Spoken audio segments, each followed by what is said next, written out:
Good morning, guys. Good morning, good morning, good morning. Yeah, you got audio? Oh, sure.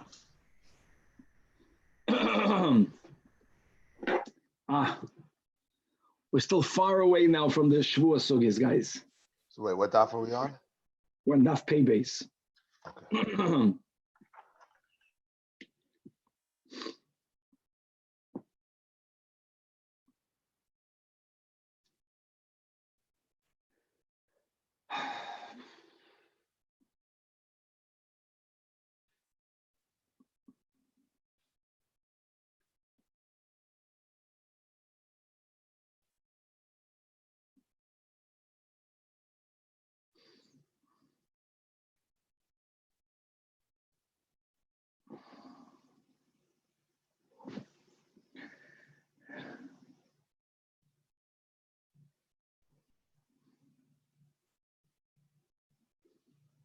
All right. With the help of Hashem, we are learning Shabbos DAF pay base.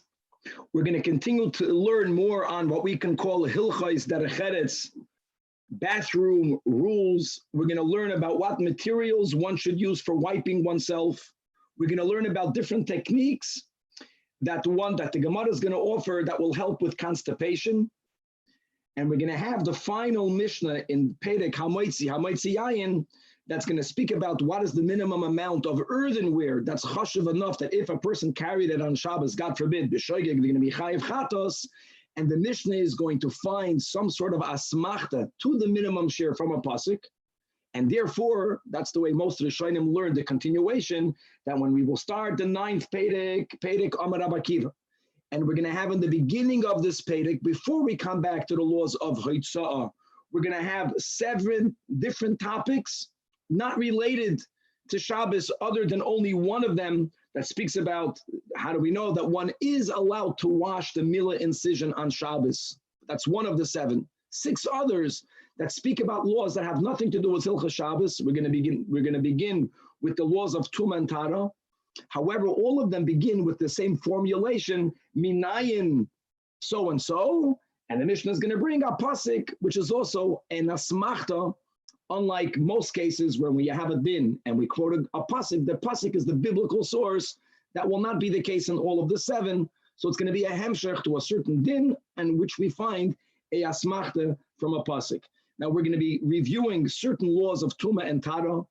And let's go menakal el hakaved, that sheretz, specifically any one of the shmoyne sheratzim enumerated on Parsha Shmini. When they die, they convey tumah. However, they only convey tumas maga, which means only if another item that's susceptible to becoming tummy has physical contact with the source, with the sheretz, only then does it become tummy. What happens if a person carries the dead sheretz without having physical contact? And that's very easy. In other words, if something is in a box and I'm lifting the box, I'm not touching that item directly, but I'm carrying it. Sheretz is not metama b'masa. Nevela, however, yeah, with the minimum shiur, kezayis min ha-nevela. Nevela is not only metama b'maga, but it also conveys tuma mitame, mitashva, under the mem, mitama, even b'masa. And then we're going to have the highest level of tuma. Let's use Nida as an example, even though she's in the group of a Zava and of a Zav, etc. But a Nida is not only metama b'maga ubamasa, but there is a unique tuma called tumas even misama. Chavre, we already learned about this together. We're going to review some of the details of even misama when we learn the sugya. So the beer might. So there's sheretz, nevela, and the gray and the tuma that has the koyach to convey with the minimum amount of connection, nida, even the emen misama, and we're going to bring this all into a rabbinic tuma that was imbued in a idol. And avodah zarah is taka asur bahana'a on a doiraisa level, but it doesn't have any tuma in it. The chachamim invested tuma in a avodah zarah. And we're going to learn a machlokes between Rabbi Akiva and the Chachamim. How much tuma does an avodah zarah have? Is it more like a nida? Is it more like a sheretz? Is it like an avela? There's really going to be a machlokes tanoim. Our Mishnah will only quote Rabbi Akiva. The Gemara is going to quote a Mishnah in the Sechtas avodah zarah, and we're going to go into many more details into Tumas Avodah Zarah, Be'emes, Machlokes Rabbi Akiva and the Chachamim, and we're going to start on Daf Pei Bei Amud Beis, and Machlokes Amoraim, Machlokes between Rabba and Rabbi Elazar, the Amoraim Rabbi Elazar, how they understood the Machlokes between Rabbi Akiva and the Chachamim, and a lot more. Let us start where we left off. We just finished learning about the koichos of kishuf and the steps that we need to do, the behaviors that we should engage in that won't even open us up into becoming affected by a spell of a sorcerer. We also learned the way the Baal Shem Tov learned the Gemara, a certain remedy, a lachash, that we are to say, that if a person thinks that they were put under such a spell by saying that verse, whether it is once, we don't forget we learned above that every lachash has to be said at least 3 times. And really, if you don't know the number, remember that sugya that Abaya quoted his aim 41 times. But when you say mechashef aloi sechaya, it releases a spell of a mechashef. But anyways, coming back over here to Hilchas Beis Hakisei, Baruch Atah Adonai Eloheinu melech haolam shehakol nivdori. Amen.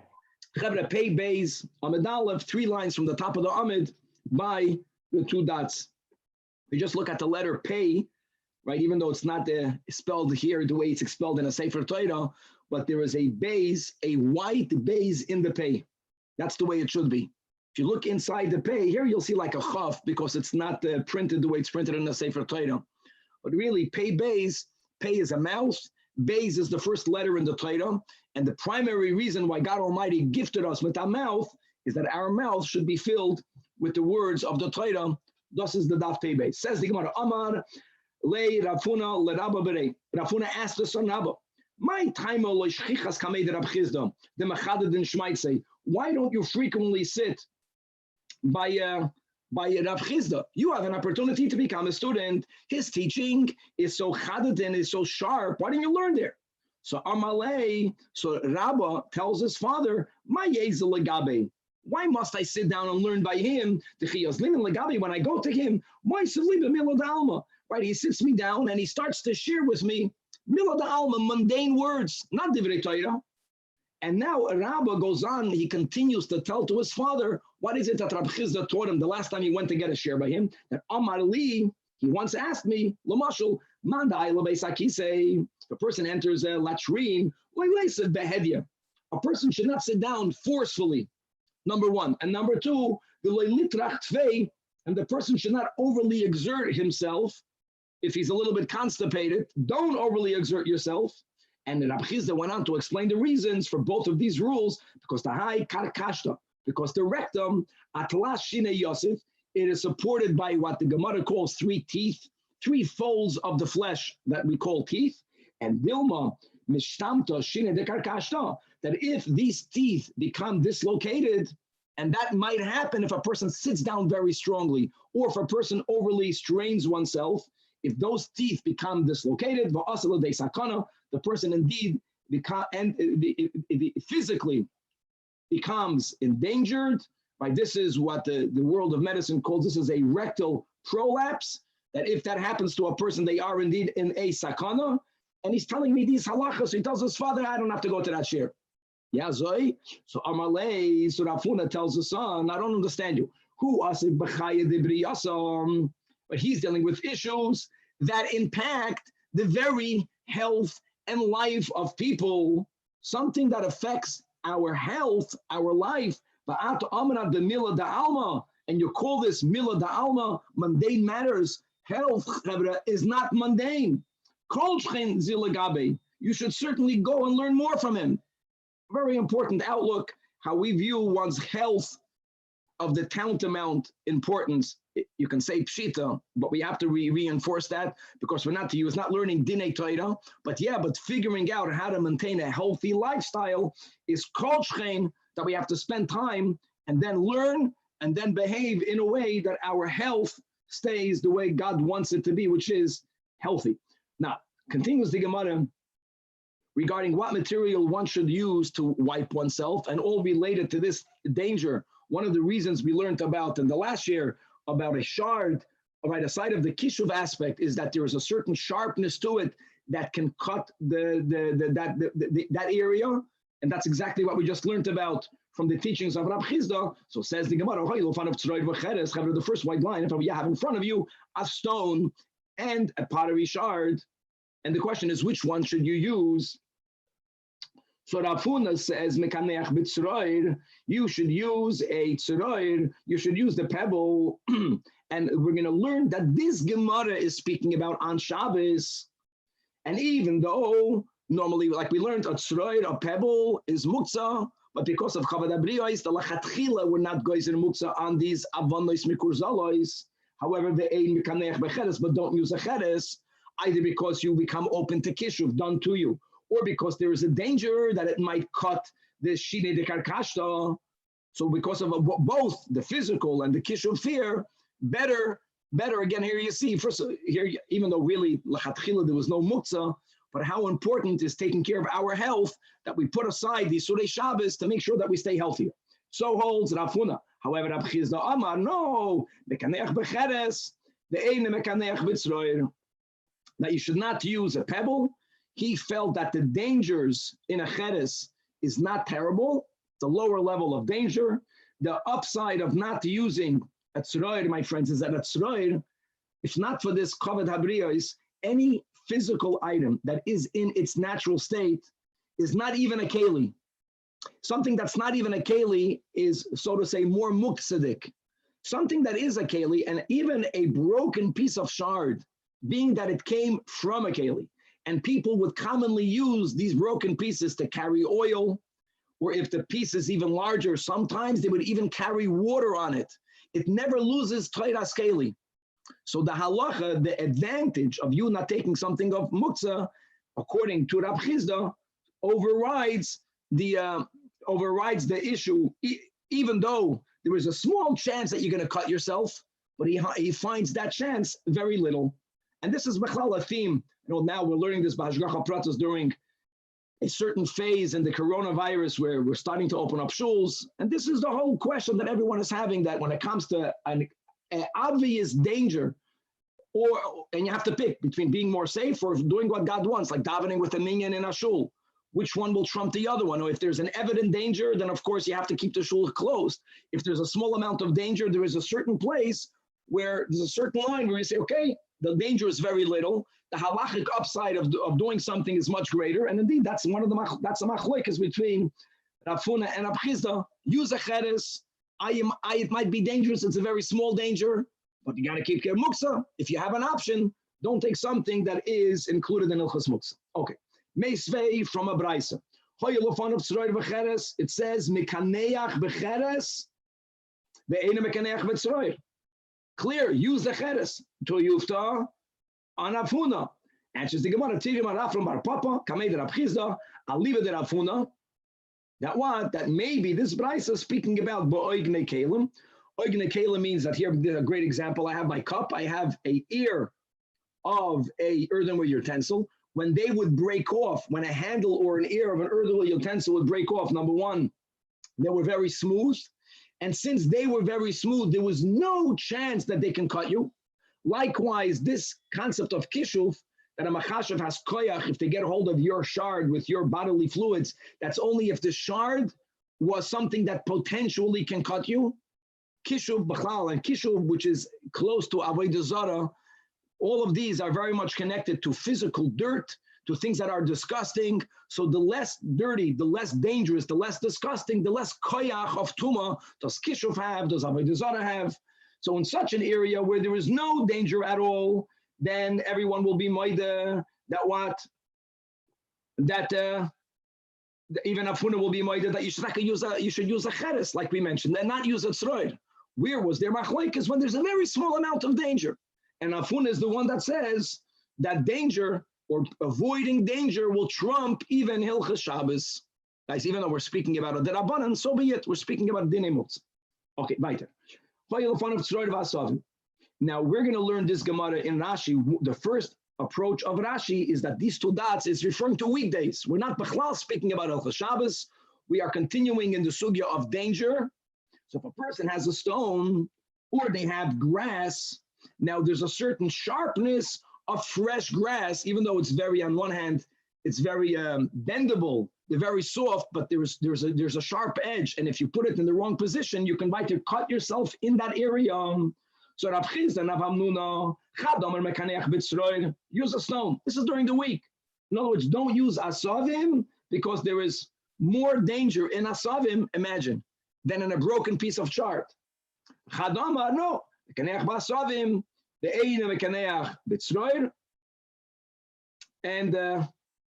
that's that.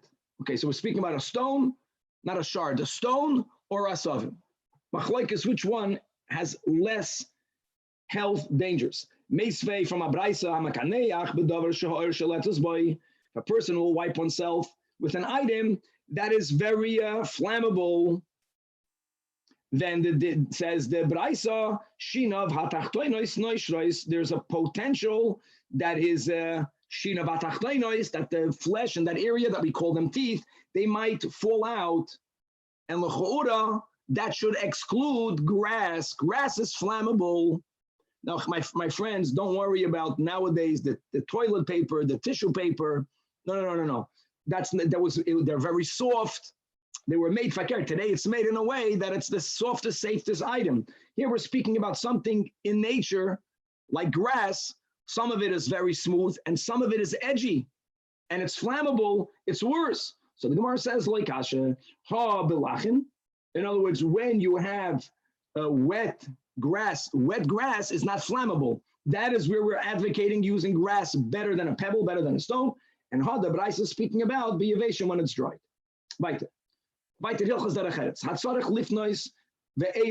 a person, right, has to go to the bathroom and he's unable to. However, if you look in the side, in the Rav Alphys, right, in the Rif, the Girsa is hanitzrach lihipanas ve'achal. If a person who needed to relieve themselves didn't, and they had a meal. So when their body wasn't finished getting rid of the old, when they felt they needed to, they now sit down and had a su'udah. So Rav Chizda, V'Ravina, each one tells you the detrimental effect that it has on one's health. This is what brings about bad breath. And the other one says, this is what brings about perspirational odor, bad body odor. Tanya commando amar ruach suhama shelatas boy. The Tanya hanitzrach lenakavav and v'oichel. Instead of going to the bathroom, he now sits down and he has a proper meal. Is doimel talmud. It's similar to an oven sheisiku al gabe efrei that was warmed on its old ashes. Normally, you have an oven clear out the ashes that was used in the past baking, and now put in new firewood. If you didn't get rid of the old, especially when you felt that need, that hurts your body. And the Braisa says, befedish, v'zuhi tchilas ruach zuhama. And this is what brings about, or that initiates in a person, a bad body odor. Okay, if a person feels the need, but they can't, it's not working, they're constipated. So solution is, get up, sit down, get up, sit down. These body movements will affect the muscles of that area, and the body will expel the waste. Now, Chanan from Nardah says, Yistalik, litztada means remove yourself to the side. The way the Rishonim teach, removing yourself to the sides means that a person should sit down and do nothing else other than trying to relieve themselves. Rav Hamnuna Amar, Rav Hamnuna says, Yemashmesh b'tzroir ba'isamakim. We had this, I think it was last DAF or 2 DAFim ago, that they would have a system where they would manipulate the opening of they would open up their rectal muscle by putting a rack in and physically opening it up. And that was a system that helped a certain type of constipation, and one should do that. Now, the Rabbanan say, Yasiach datoi, Hesachadas, forget about it. No, all the other ones, there's different types of constipation, there's different types of bodies, all 3 of them, we see how they work.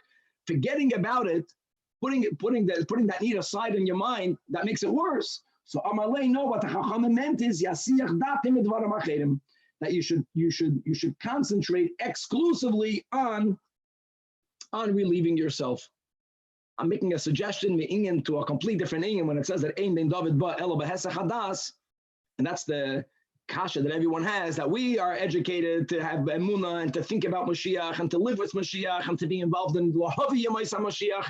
I Ein Ben David Ba Elo Behesach Hadas. Here you find in Chazal that when Chachamim say the words Hesach Hadas, it means that Yasiach Datim Edvaram Achedim, take your mind off everything else, and the only thing you got to think about, right, in the context in the Sugya and Sanhedrin, is about what can I do, right, to anticipate and to bring even closer the imminent coming of Mashiach. Okay, coming back over here.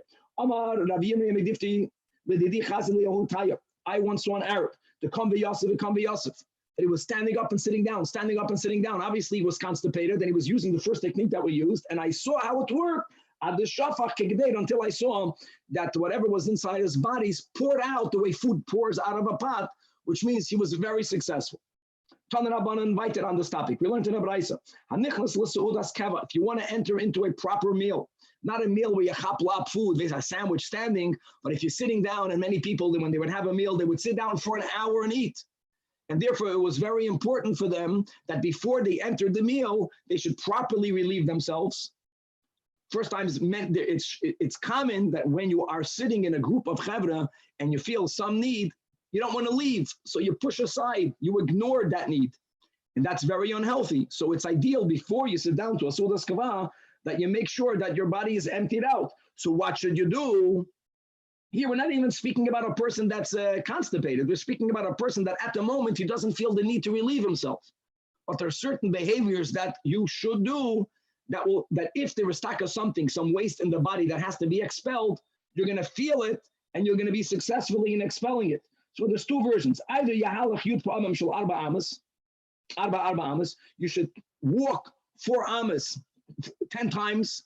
No, it's walk 4 amas, stop. Walk for 4 amas, stop. No, it's the movement of walking and stopping and walking and stopping, similar to what we had above, standing and sitting, standing and sitting. That's one way that can bring about the person to feel and to successfully relieve oneself. And the Amdillah, other people say, no, you have to do that for 4 times, not 10 times, and each time for a larger amount. Dalit pa'amim shel esed amas. And then the nifna, the nichnas, the yeshev, the mekaimai. All right. Chavra, the last Mishnah in the Spedic. What's pshat aser amos? In other words, every time you go for a quick sprint, go for 10 amas. Walk quick for 10 amas, stop. Walk for 10 amas, stop. Both versions, you're going to be walking a total of 40 amas. The question is it in intervals, is every walk of 10 amas and you're doing it 4 times, or is every walk 4 amas and you're doing that 10 times? Why does it say aser twice? Because he's telling you do one right after the other. He said the same thing before on the 4 arba arba. Arba arba is also twice. Okay, we mentioned already this above, that I look at the way we set up, we formulated the Masechta Shabbos. We began with Hoitzah, and when we finally came to the Mishnah Ayin Gimel, Hoitzah was the last. Hamaitzi, Mirashus, Lirashus. Then we have many Mishnayos invited back to Hoitzah. Don't even think that we're done yet. Don't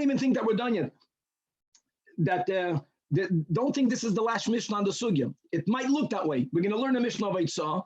Perek, Chi, Amar Rabbi Akiva doesn't begin with Hoitzah. We're going to learn 7 different dinim. One of them is Hilchas Shabbos, not transferring related. But don't worry, my friends, we're coming back to Hoitzah. We only exit transferring in the 12th chapter. Wow. But let's go on with the final Mishnah. Cheres, earthenware. And they used to make all different sizes of earthenware. So the first shita, how big is earthenware? Big enough, chashiv enough for you to be chayiv chatos, kedei litin bein patzim lechaveiroi. If you have slates, today, let's say you would have 2x4s. So imagine you have pieces of wood and you are laying one on top of the other. Now, what were to happen if, today everything is done so beautifully. If one slate is a little bit indented, there's a curve, it's not perfectly straight. There's a stomach in it, or there's a protrusion in it. If that were to happen, then when you would put the slate above it, it's gonna the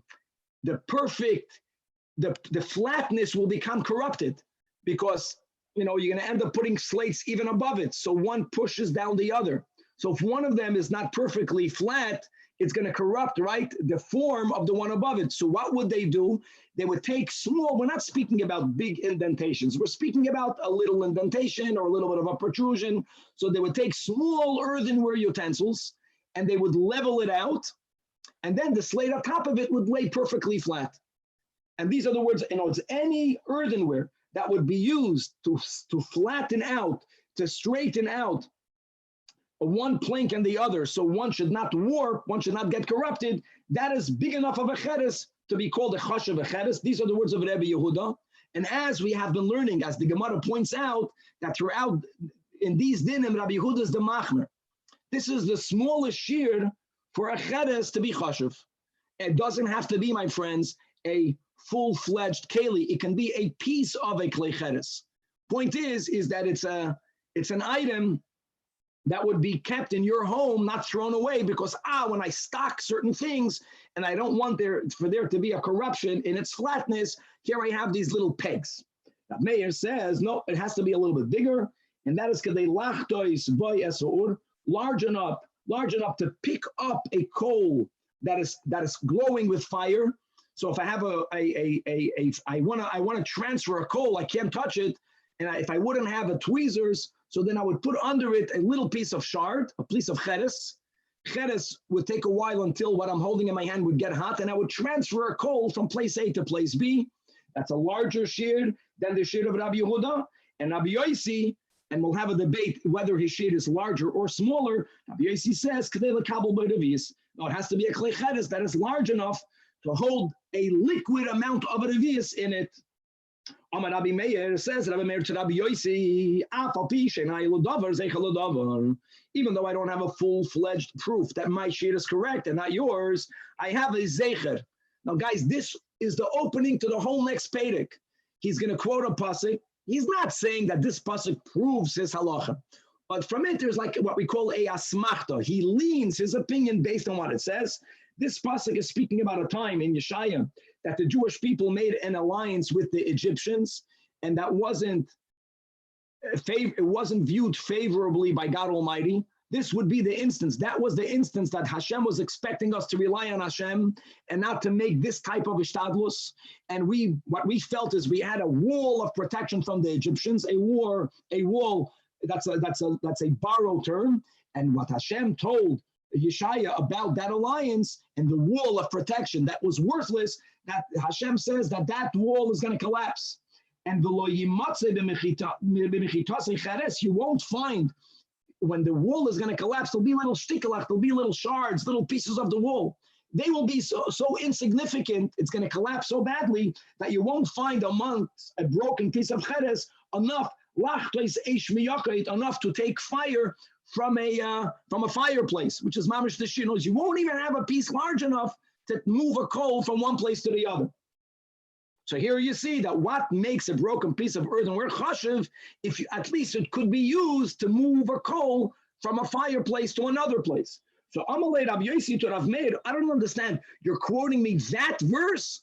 That verse proves that I'm right, because it says mamish further, misham raya, or misham raya. From there I have it right to my opinion, because that pasuk continues that again when this wall is going to collapse, and the wall won't stand, the pieces will be insignificant, and you won't even have a piece of shard large enough to scoop up water from a hole.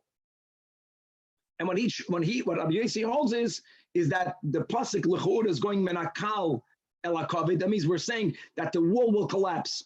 You won't have a piece as large as, and l'chur, the next statement is you won't even have a smaller piece. We're going from a larger size to a smaller size, l'chur.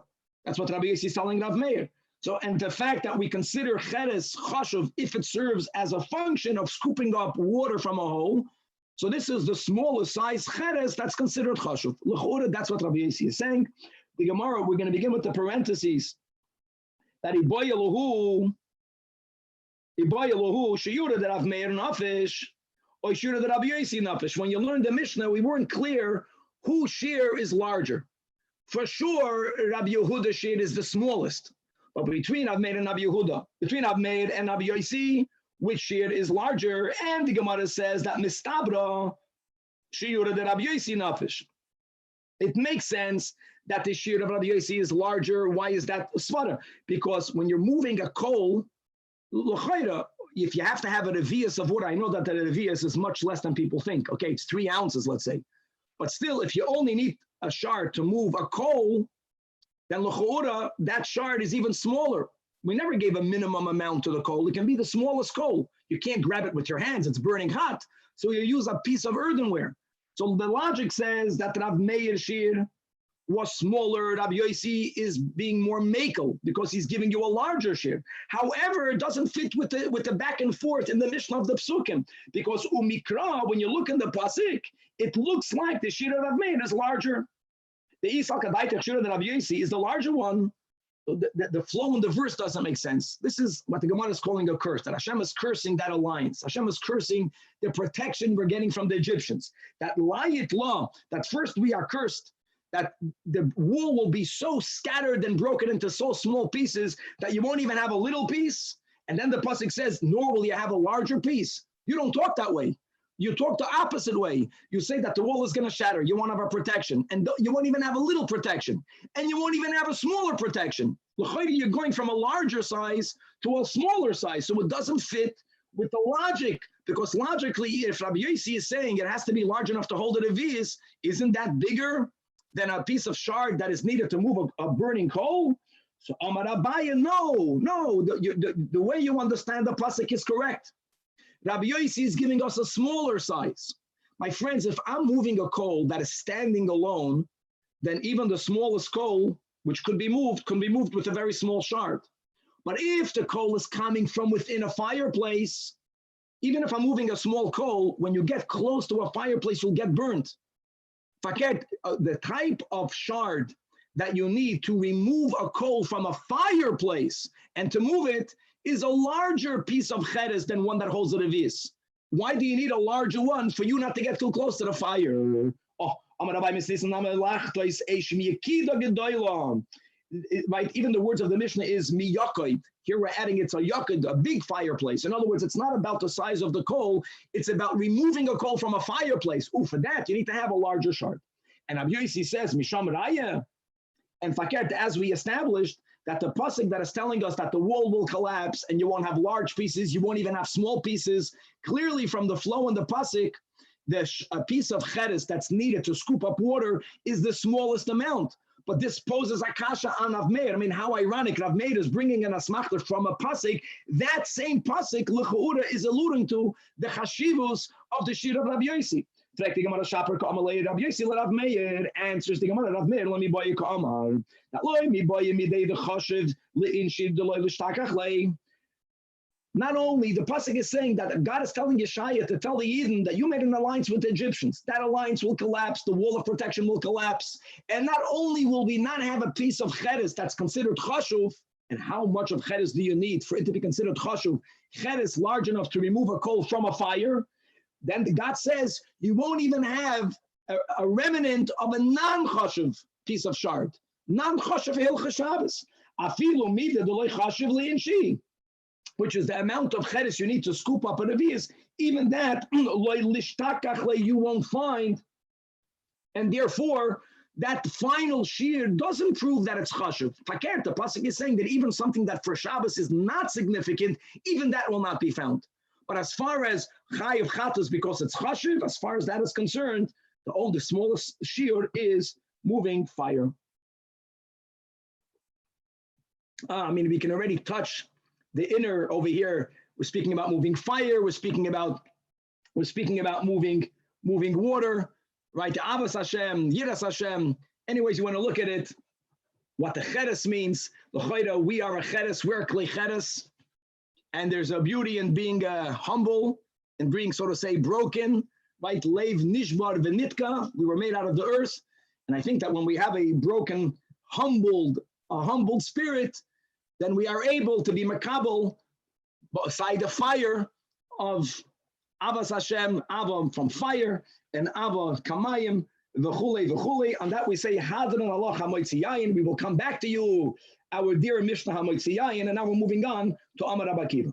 And as we spoke out in our intro, and as Rashi says over here, that even though we're for a moment, for a couple of DAF, for a nice moment, we're going away from Hilchos Shabbos. We're going to be learning 7 non-related halachas, each one about a different topic.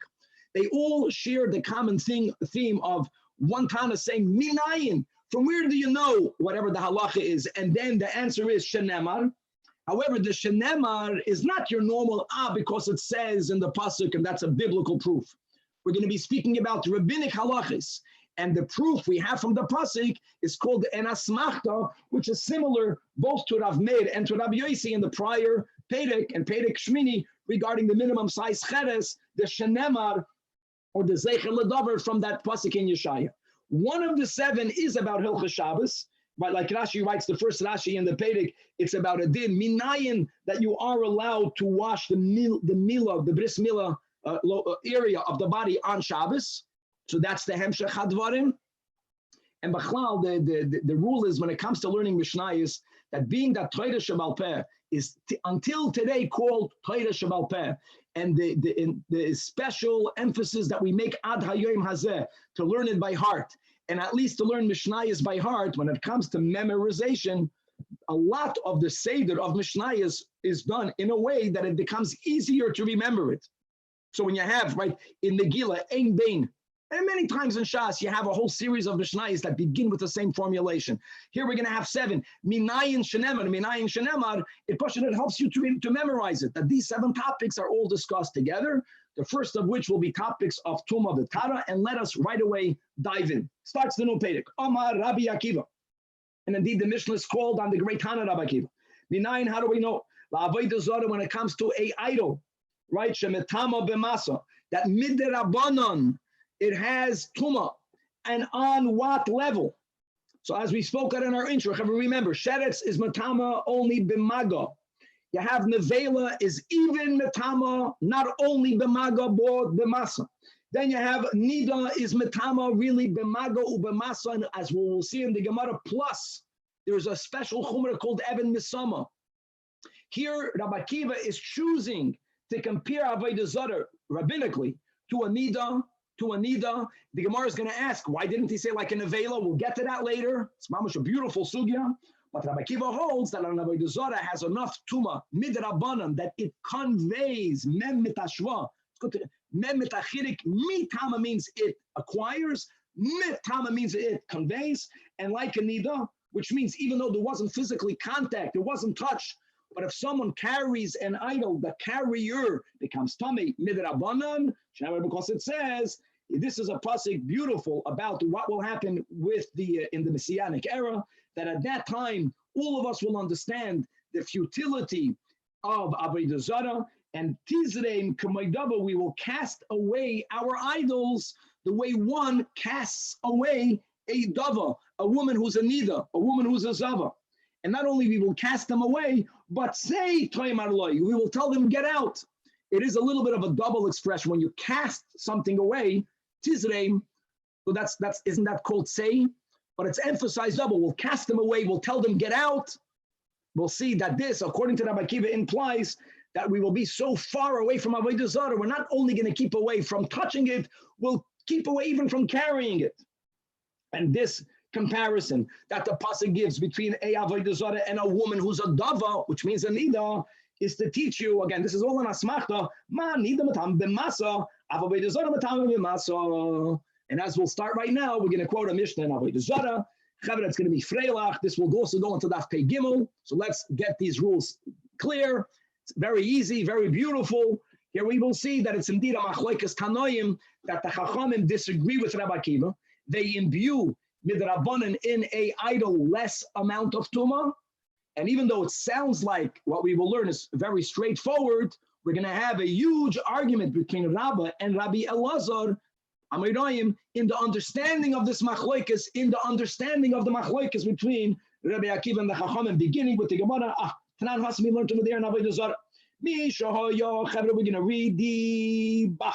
Very important.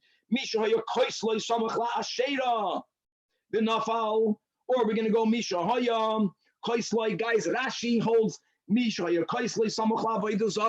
this is what happened in the Mishnah. You built your house, comes along the goyim, and they built a house, either a house in which idols will be worshipped, halachically that refers to a church, or according to many Rishonim, we're speaking about a house that the house itself was worshipped as an idol, not a church, but a house that is an idol.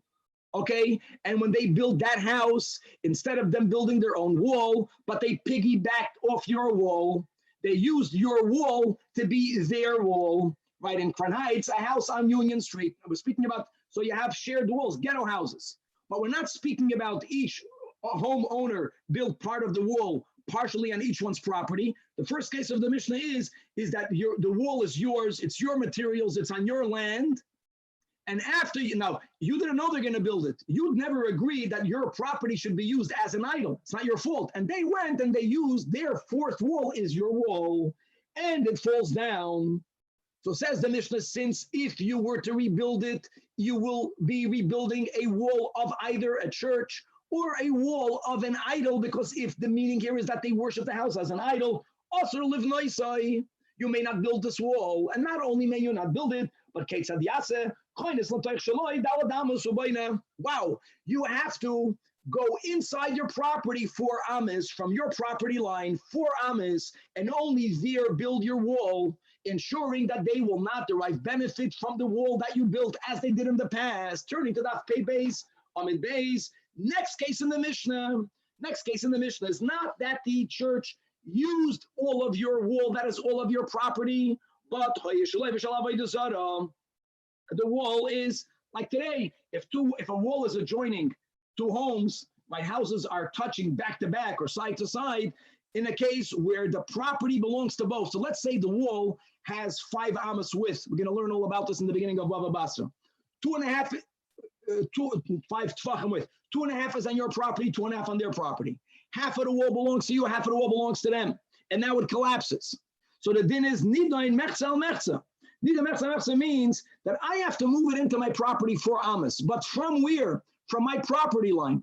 So think about it, if the wall itself was already half on my property, so when I'm counting the 4 amas, I don't count it from the peripheral edge on my side from where the wall stood. No, I can already count the space that was originally under the wall. Half of that space is already my property. So I count back from the edge of my property. I gain some space. I'm keeping to the rule of from my property line until where I will be building my new wall, there's going to be 4 amas. Number 2, second line in the Gemara here. What do you do with the pieces of the broken wall? Today, everything is garbage. In those days, everything was recycled. Even today, if it's important pieces. So since the wall was half and half, we're speaking about the second case in the Mishnah. So whether it is the avanav, the stones, whether they're whole or broken, the eitzav or wood, if you build wooden homes, or afadav, even afadav doesn't mean the earth of the ground. It means, the cement, the mortar, anything that was used in the wall, all of it is metam and kisheretz. All of it has tuma sheretz. What do we see over here clearly? Why does all of it have tuma sheretz? Because let's go with the Rishonim that learned that the home itself was worshipped as an idol. This is the rabbinic tuma that the Chachamim imbued in an idol tuma, but here the Chachamim hold not like a nida, not like a sheretz. A sheretz is only metama b'maga, only if you touch it. If someone carried these stones, but they didn't physically touch them, they won't become tummy. And where do the Chachamim get their opinion from? Because it says, a pasuk in Parshas Eikev, shaketz tishaktzenu, that we should utterly abominate idols. Now, since Hashem is using the word shaketz, which is connected to the word sheretz, so that's their asmachta. That's why midrabanan they imbue with tuma sheretz. Now, before we go on, I want to speak out the following. Throughout Shas, we have a bereda question. It's good to chazir. Bereda means retroactive clarification. Here you have broken pieces of wall. 50% of it belongs to the Jew. 50% of it is an idol. Why don't we say that let's divide it 50-50, however you make that division, and say retroactively that the half that the idol got, that was what belonged to them originally. The half that the Jew will get was always his originally. His half was his property. It was his money. It was his things. Why is his half asur b'hana? Why is his half imbued with Tumah? Why don't we apply the din of Breira? This question is particularly important because halachically, as we will learn the question of Breira throughout Shas, we have a machlekes whether yesh Breira or ein Breira, and the halacha is on any doiraisa din, we say l'chumra ein Breira, and whenever we are dealing with a din derabanan, we say yesh Breira. And here we are learning about Tumah on a derabanan level. So why don't we say Breira? That's the big question. And some approach, the Tosfos Yontif says that even though at the end of the sugya, which will be on DAF Pei Gimel Amud Beis, we will still sometimes say that since this whole Tumah is midrabanan, we are lenient. It does follow the general midairaisa we're more machmer, midrabanan we're more lenient. Nevertheless, since it's a drabanan about avodah zarah, sometimes we're going to be machmer, including over here that we're not going to say breira, ein breira, like we don't say breira by a din Torah. Others strongly disagree with that approach. This is a big discussion amongst the Achrayim. Rabbi Akiva Eger says that when do we say breira? Let's say two people inherited in the state of the parents, and then they divide it. So we say breira, that whatever part one received is viewed, it was always his, always hers. But when you had something that was originally distinct, originally it was separated, and now it becomes mixed. Now there's no such a thing of breira. When we learn throughout the whole Shas, every time you learn about mixture, something kosher fell into something treif. Oh, we never say, well, take out a little amount and say breira. If the kashrus question is only midrabanan, we never say that, because when two items were originally distinct and they get mixed, now you got a problem of mixtures, and you have to follow the rules of bittul b'shishim v'chuli, whatever the rules are going to be. So over here, when you built this house, the second case in the Mishnah, originally you brought your stones, they brought their stones. Originally, it was two distinct parts of the wall. Now it got mixed. You can never say breira, which is why Taka the Mishnah says that all of it becomes tamei, all of it remains tamei, all of it becomes tamei. When it was standing, your half was kosher, because you don't know which stone was this stone. Oh, and again, the Chachamim hold like a sheretz. That's the key. It's like a sheretz, the lowest level of Tumah. Rabbi Akiva Omer, like we have in our Shabbos Amar Rabbi Akiva, no, kinida. And he quotes his pasuk, Shenemar Tizreim, that when Mashiach will come, we will cast away, we will push away our idols the way a dava is pushed away. In other words, says Rabbi Akiva, man nida metama b'masa, even b'masa, afavidazora metama b'masa. You learn the Mishnah, it's like learning Chumash without Rashi. You learn a Mishnah, you think you understand it, you understand none of it. Says Rabbi, don't learn the Mishnah the way you just learned it. Don't think that the Chachamim are saying it's only Tumas Sheretz. And Rabbi Akiva is the one that says Tumas Nida Nisht Amar Rabbi. That Tizreim, first of all, Rabbi explains what is the Raya of Rabbi Akiva. What is the Raya of Rabbi Akiva? It wasn't only because the Torah compares Avodah Zarah to a Nida, but it's because the pasuk is seemingly repeating itself. When it says Tizreim da Amar Kra, Tizreim, we are saying in English, cast away. But what is the shoyresh of Tizreim? The shoyresh of Tizreim is Zar.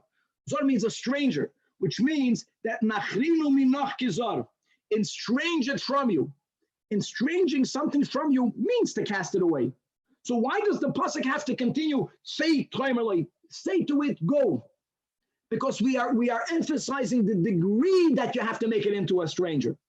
It has to be to the point that he kones out, don't allow it to be even near you.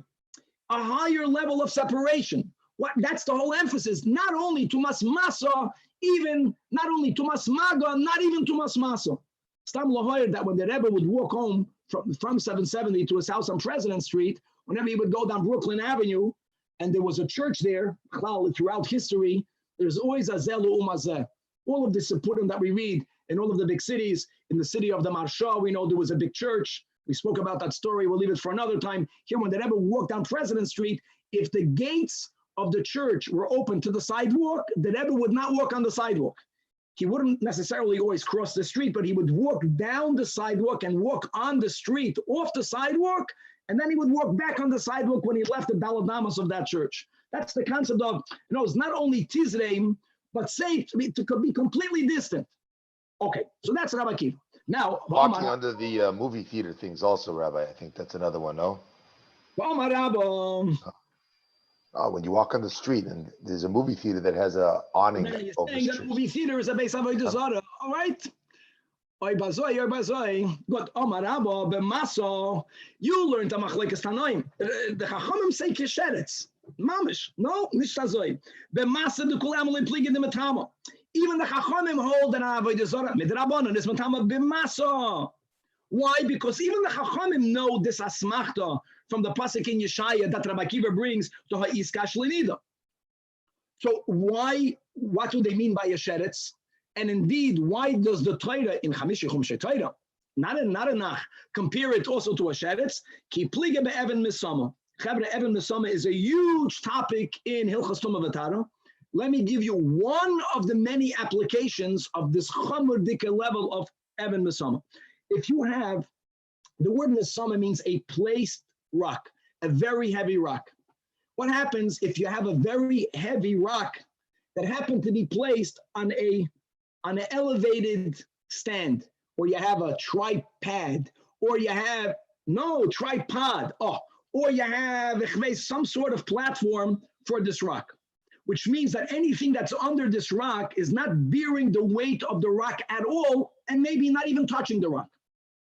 And now a nida is going to sit on top of the rock. So the rock, anything that was made to be sat upon, right? Which, by the way, does not include a rock, because the rock b'chlal is not makabel tumah. We'll get to that in a moment. If a nida sits on something that was meant to be sat upon, meant to be laid upon, tumas midras, tumas moishav, that item becomes as tamei as a nida. Here, let's say there's a couch. The couch is under this rock, and the nida is sitting on top of the rock. So this is midah iraisa, that the couch becomes tamei. The couch is not holding the weight of the nida. No, but it's under the rock.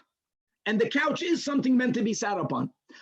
Normally the rules of Hilchos Tumah V'Tara is that if you have an item that in itself is not mekabel tumah, many times it provides a chatzitza. We find this a lot by tumas oil. We don't apply this over here. Anything that's under the rock becomes tummy from the nida that's above the rock. There are other applications to Evan Misama, but we have another 10 minutes left, so we'll move on. It's a very high level of tumah. It goes beyond tumas mas. So nida is a person. By the way, a nida also means a zav. It means a zava, that they have a koyach to convey tumah. It's even through the Evan Misama, even through the placed rock.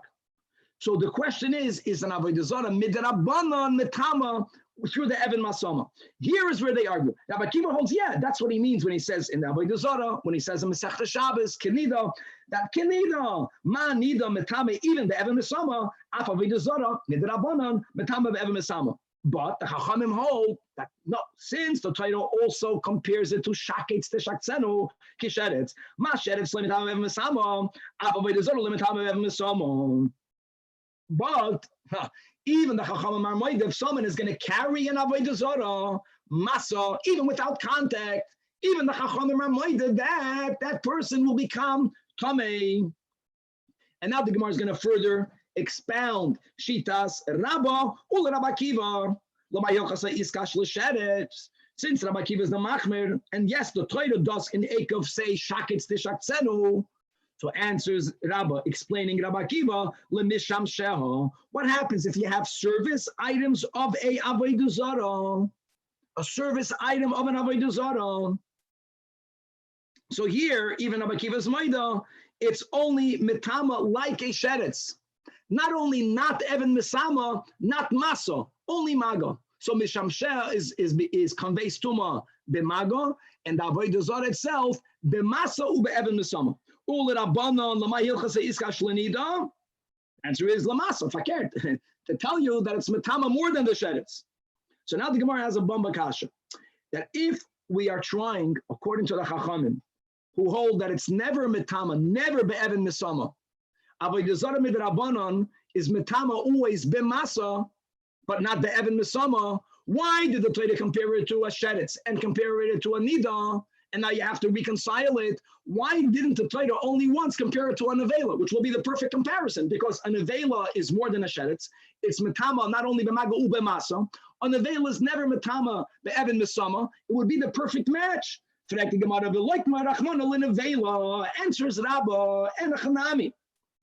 But there's a reason why the Torah couldn't do that, is because Ella, there is another area in which we need to compare Avodah Zarah to a Nida Lekula, and if we would have compared a Nida to Nevela, we would not have this Kula. And what is that? Elaman Nida Eino Le'evarim. This is important.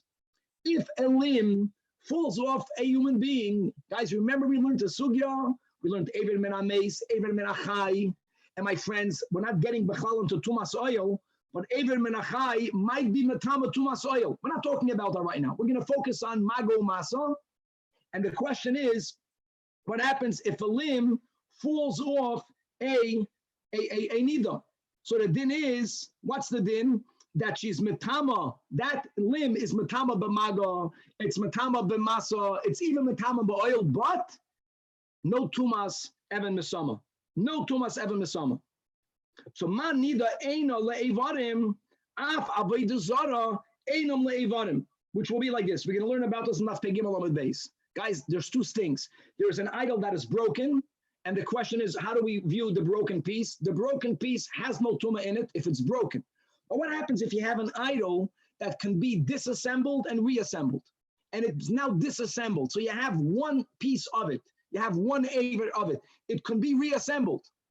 So here we are learning as a davar vadai that when you only have that piece, then this avodah zarah, like a nida, is mitama, but not with even misamo.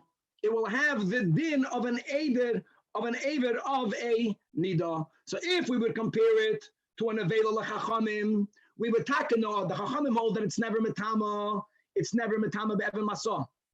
But if we would compare it to an avela, we would think that when you have a piece of an avela, if it has the shiur of a kezayis, we don't even call it an aver. It has the din of tumas nevela. There is no downgrade of the power of its tumah. It remains as tummy as before. When it comes to a nida, she loses a koyach. There's no even misama. So an avodah zarah here will also have a downgrade, which is that it won't be metama levarim at all. That means if you have a piece of a disassembled avodah zarah, it has no tumah midrabanan at all. That's the pshat. And for that, we have to compare it to a nida.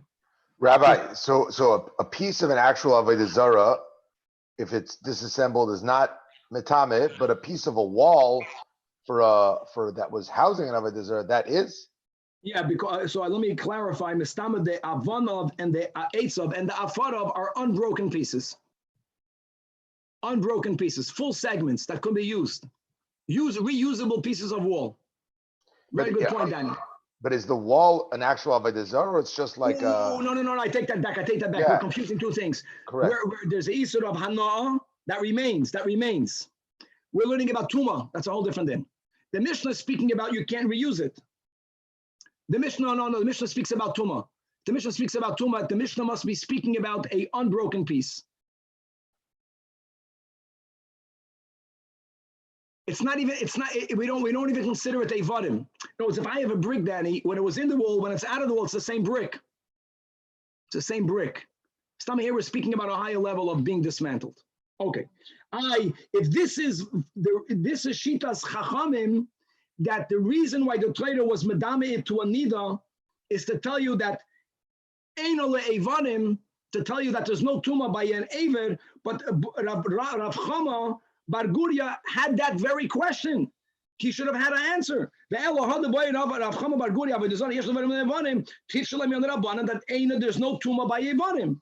So the Gemara says it must be that Rav Chama Bar Guria's question was only l'shitas Rabbi Akiva. But indeed, according to the Chachamim, vadai eina le'evarim. So Chavre, we're going to stop over here. We have to remember this to be able to go on properly. The chiddush of Rabbi is huge, even though the Chachamim seem to be saying in the Mishnah Avodah Zarah that an Avodah Zarah is metama kisheretz. They don't mean that. And Avodah Zarah is metama not only like kisheretz bimago, it's even metama bimasa. Eloma, not even misama. And when Rabbi Akiva said akenida, what he meant to emphasize is not bimasa. Even the Chachamim agree. Kenida, that it's metama be even misama. God willing to be continued. Opa, we fell behind. 1, 2, Oh, yeah. 3, 4, 5, 6, 7, 8. Rabbi, can you clarify something? If someone was a nida and Yes. she's sitting, let's say, on a chair, and there's space to go underneath the chair, and if let's say you were under that chair, is No. that the concept of Evan Misama? No. Because there, the bench itself becomes tummy. Okay, And but you're if you not touching the bench. You're just in the space underneath it. And you're not going to become tummy. Evan Misama means, there's so many details to it, is that a keli, no, Danny, could be if you're under the bench, you're tummy. The chiddush of Evan Misama is that the Evan itself doesn't even become tummy. Right, but the space underneath it does. Yeah. The couch underneath it does. I don't remember for sure if it only goes on a couch or even on a person. There's details. There are 3 dinim of Evan Misama, but the general rule is this rule, that anything under it, it's not even touching it, it's not bearing any of the weight. A couch under the Evan Misama becomes tummy on the level of an av. On the level, okay.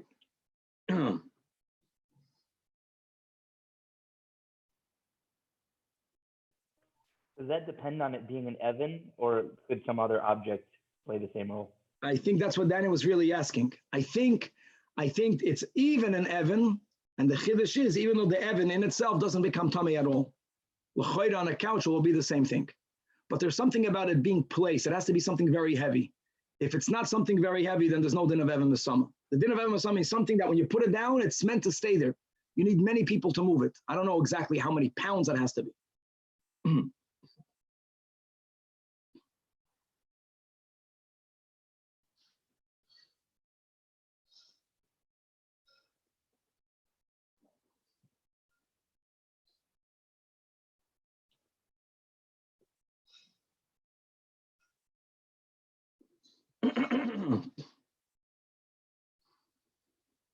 All right.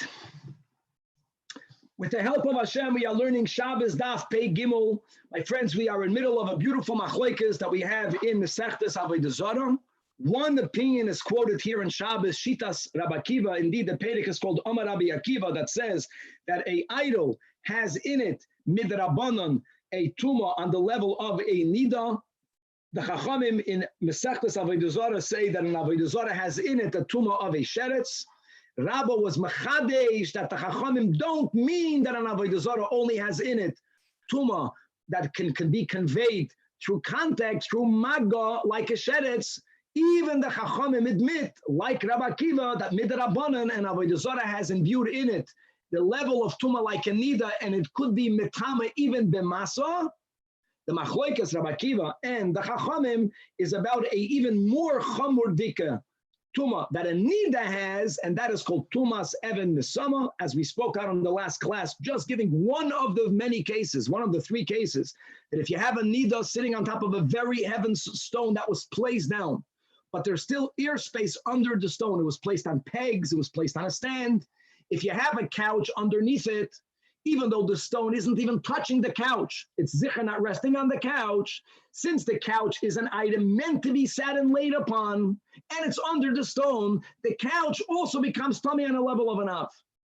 Rabbi Akiva holds that if you were to place an avodah zarah on an Evan Misama, midrabanan, the couch underneath it also becomes tummy. That's Rabbi Akiva. The Chachamim say no, that the Torah also compares a avodah zarah to a sheretz to bring it down one notch. Only when it comes to the Evan Misama, it's not metama the Evan Misama, but even l'chachamim, if a person carries an idol, they become tummy midrabanan because an avodah zarah l'kula alma is metama b'masa.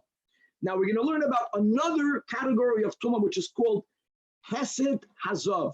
Hesed sometimes can be used when you carry. Hesed means to move. Many times it's used in the context of masa, but we will actually use here a specific type of tumas hesed, which does not mean to carry, but as we'll give an example, if you have a weight that has 2 pans, and when you put one item in one pan, the heavier will push down and will support and lift the one that is lighter. One is not over the other, one is not under the other. You can't say one is carrying. We don't use the word masa, but we use the word supporting. Like a scale, Rabbi, right? A scale? Scale. So when we have this type of support, one for the other, We're going to see the difference between who's in the top and who's in the bottom in the context of Avodah Zarah. If you have an Avodah Zarah in one pan in the scale, and you have other items in the other pan. So if the Avodah Zarah is the heavier one, the din of the food and the drink will be one. If the food and the drink are supporting the idol, the din will be other, as we'll go through all the details. We're going to learn inside the inquiry of Rav Chami Bar Guria that we already mentioned him on Daf Pei Beis Amud Beis regarding a disassembled idol. And a broken idol loses dinei tuma, but a disassembled idol, he had a doubt, and we're going to have to figure out in whose shita was his doubt. But the ikar that we will introduce on Daf Pei Gimel is that we're going to have an Amoida, Rabbi Elazar, that completely disagrees with Rabbi's interpretation. B'machloikas Rabbi Akiva and the Chachamim, Rabbi Elazar will learn the machloikas kepshutai, the way it sounds, that the Chachamim only invest in an idol, midrabanan tumas maga, tumas sheretz. And Rabbi Akiva is the only one that imbues in an idol tumas masa kenida. We're going to, God willing, and Daf Pei Gimel Amud Beis, go into the second Mishnah in the Perek Amar Rabbi Akiva. And as we spoke out when we began this Perek, that we're going to have a series of 7 halachos, first of which is this din of Tumas Avodah Zarah. We're going to go through other dinim that apparently are not related. Minayin shenemar, that's the pshat. And that's when we begin to memorize halachos, mishnayos with minayin shenemars, Rabbeinu HaKadosh put them all together. It helps people remember them. Indeed, one of them, we will come to one din in Shabbos, not about transferring, but the second minayin shenemar that we will have in this Perek is going to be regarding a boat. Can a boat be mekabel tuma? And as we will see, that a boat cannot be contaminated. But as we'll learn details in Daf Pei Dalet, it cannot be contaminated through a sheretz. A boat cannot be mekabel tuma through mace. That is what this Mishnah is speaking about. And there is an allusion to that. There is a shenemar. And really, we're going to learn in the Gemara machloikas in the source with nafkaminas of it. But as we'll get in the next daf, further details that this exemption, that a ship, that a boat, that a rowboat, almost, we'll see about a rowboat, is not susceptible to tuma, is only tumas masa, only tumas maga, and not tumas midras. And as we'll learn more details as we develop this on Daf Pei Dalet. Okay, Chavre, we left off 8 lines before the bottom of the Amar on Daf Pei Beis, the beginning of the line. Now that we developed Shitas Rabba, B'machloikas Rabbi Akiva and the Chachamim, now we continue with the Amoira Rabbi Elazar. Rabbi Elazar argues with Rabba. Says the Gemara of Rabbi Elazar Amar, Be'evan Mesama de Kulama Loi Pliga de Loi Metama. This Chamor Dika conveyance of Tuma is a din unique by neither. We don't have this din by an Avodah Zarah, not even Midrabanan. And where do the Chachamim and Rabbi Akiva argue? Learn it Kipshutai. Kipliga B'masa. Rabbi Akiva holds, he says, that an Avodah Zarah is like a nida, teaching you man nida Metama B'masa, af Avodah Zarah Metama B'masa. However, with Rabbanan Savri, like the way they said it, the way we had it on top of the Amid, Kisharetz. No, Avodah Zarah only conveys Tumah if someone had contact with it. Ma sheretz lemitama b'masa, af Avodah Zarah lemitama b'masa. Now, as we had the Shitas Rabbah, every Tana knows of the verse that the other one brings. The Torah compares it in Ekev, Shaketz Tishak Tzenu. The Torah compares it in Yeshaya, Tizrein K'may Dava. So what does each one do with the other pasuk? Develops further that the Amoira Rabbi Elazar. The Rabbi Akiva, 3 lines from the bottom, Lamai Hilchasa Yizkash L'Sheretz. And the answer is L'Mishamshem. That the Mishamshem, though, are the articles that are used to service the idol, that they indeed, even like Rabbi Akiva, are only, they're coming in the Rabbanan, but only on a level of a sheretz, only mitame b'maga. And the second to last line, V'Rabbanan Lamai Hilchasa Yizkash L'Nida, to teach you, ma nida eina le'evarim, all of the dinay of tumas nida, all of the chumer dikadim of tuma nida does not apply if a limb fell off the nida's body. Like, for example, this tumas even mesama does not apply to an even. When it comes to an idol, again, there was taka aboya, but when we're speaking about not a broken idol, but an idol that is made to be assembled and disassembled, when it is disassembled and you only grab onto one of its pieces, so that's to tell you that af Avodah Zarah eino le'evarim, which is mamash gavaldik. That means it's not tamei at all. And that's the reason, L'Rabbanan, that the Torah compares it in Yeshaya to a Nida. Turning to DAF Pei Gimel. Rabbi Akiva, right, this is all a kasha on Shitas Rabbi Lazar. Rabbi Akiva says that the Torah compares a Nida, that the Lamayachas is Nida, Lamasa, which is what he says. And as we mentioned, according to Rabbi Lazar, no one holds that a avodah zarah is matama be'evan misa'ah. We had a similar question in last daf on Shitas Rabbah. In the Torah, we don't only have sheretz and nida. There is an in-between. There is a nevela. What's din of nevela? A nevela is matama b'maga u'b'masa, but there is no tumas evan misama by a nevela. And if even according to Rabbi Akiva, Gavaldik question, and avodah zarah never has tumas evan misama, so why did the Torah compare it to a nida? To tell you lamasa, and that will be perfect. We will know from if the Torah would have compared it to an nevela, then we will know that it's more than a sheretz, but it's not like Evan Misama. And the Gemara answers the same words that we had in the last daf we have over here. Eina chanami, ella man nida eina matama leivarim, afamiduzara eina leivarim. As we mentioned, that according to this shita, according to Rabbi Akiva, there's no tumas evarim. And we would not know that had the Torah compared it to a nevela, because think about it, nevela, there's no such a thing as an aved of a nevela. It's about, does it have a kazayas? Does it not have a kazayas? If you begin with a huge nevela and you only have a kazayas min ha-nevela, it doesn't lose its tuma at all. It remains just as tame. So that's why the Torah did not want to compare an idol to a nevela, because then we erroneously would have thought that even a disassembled part of a avodah zarah is also matama. To make it clear that it's not, that's why the Torah compared it to a nida. So now the Gemara asks the same question we had in the last daf on Rabbi. If you're telling me that according to Rabbi Akiva, the whole reason why the Torah compares it to a nida and not to a nevela is to tell you the din that it's eina le'evarim, so why did Rabbi Chama Bar Guria? Why did he ask that question? According to Rabbi Lazar, here's the problem. According to Rabbi Lazar, no one holds that a avodah zarah is metama even le'evarim. Bein l'Rabbanan and bein l'Rabbi Akiva, they ain't le'evarim. Yesterday, in the last year, when we learned this question, at least we had a way out. Here, according to Rabbi Lazar, there is no way out because no Tanas ascribes to even a doubt. There is no doubt. It's vaday not. So the Gemara says it must be that Rav Chama Bar Guria learned the Mishnah in avodah zarah like Rabba. And don't forget, even Lashitas Rabba, Lechachamim, also for sure not Le'evarim, which is why the Torah compared it to a nida, L'Rabba Lechachamim, you have to halk up. The kasha, the boya of Chama Bar Guria was because he learned Kishitas Rabba and he only asked according to Rabbi Akiva. Okay, now the Gemara is going to ask a question on Shitas Rabba. The Gemara Meisvei, it says in the Braisa, avodah zarah kisheretz. Read these words, avodah zarah kisheretz. Umesham sheha, even the service items are like kisheretz. Clear. Rabbi Akiva Oimer, avodah zarah kinida, only umesham sheha kisheretz. End of quote.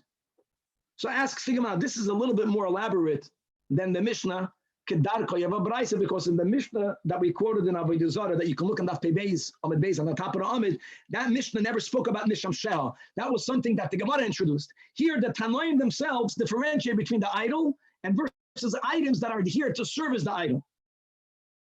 I don't know how you view a cross. Maybe the idol is Yashke, and the cross is Amisham Shech Veisnisht. But anyways, so now the Gemara says, Bishleim Rabbi Lazar, Mamish perfect. But according to Rabba, Kasha, it says clearly that the Chachamim hold clearly avodah zarah kisheretz. What did Rabba say? That even the Chachamim hold that an avodah zarah is kinida or kinavela. So it says when that question was asked on Rabba, Rabba says, I don't understand you. We learned the Mishnah on avodah zarah. The words of the Mishnah also don't seem to flow the way I'm telling you, the machlekes really is. The same way in Yiddish, the Mishnah on avodah zarah, that when the Chachamim say the words that they say, it doesn't mean what it says. The same way I was metaretz the Mishnah, I can be metaretz the Braisa. Whereas the Braisa is a stronger question on me from the Mishnah. The Mishnah writes the words Eitzav, Ve'avana, Ve'afarav, Mitamim Kisheretz. And Hanami, Rabbi had a Messiahs. Rabbi learned from his teacher, that's not Shitas Chachamim. Why did Rabbeinu HaKadosh pick those words, Yavakasha? And there's reasons behind it. It's like learning a pasuk in Chumash. When you read a pasuk in Chumash and Rashi takes that pasuk completely out of the literal, that's the way it works. Yet I want to have miraba v'oikimna that the only thing that the Mishnah means when it says kisheretz, it only means that it's a notch down from a nida only regarding the Evan Misama. But as far as masa, it's not like kisheretz, it's like a nida. So the same way Yochabazai eingeteicht in the Mishnah, hachinami the loy metama be'Evan Misama. Next question. Meisvei, we learned in another brayso. Nachri v'nachris, a male or a non or female guy, and or a avodah zara, and or mishamsheh, something that serves as avodah zara. So here we have the key word hein, v'loy haseiton. Hein means they are tamei, and the truth is the word hein is extra. You just mentioned them. But good, hein, them are tamei, but they do not generate tumas hesed. Now, hesed can be generally interpreted as carrying, as masa. Let's look inside the Rashi. I think it's like 8 or 9 lines from the top of the Amud. Rashi, Divrei HaMaschel, Hein v'lo Yoseiton, Ko Sal Kodaitoch, before Ravashi. The beginning of the sugi is based on the premise, Heseiton Mashma Shohu Satu, which means masa. Now, normally, Rashi already mentions that whenever Chazal use the word hesed, which is a unique chumra bayazov, the mashma'i shahatamei hesed ha'achedim.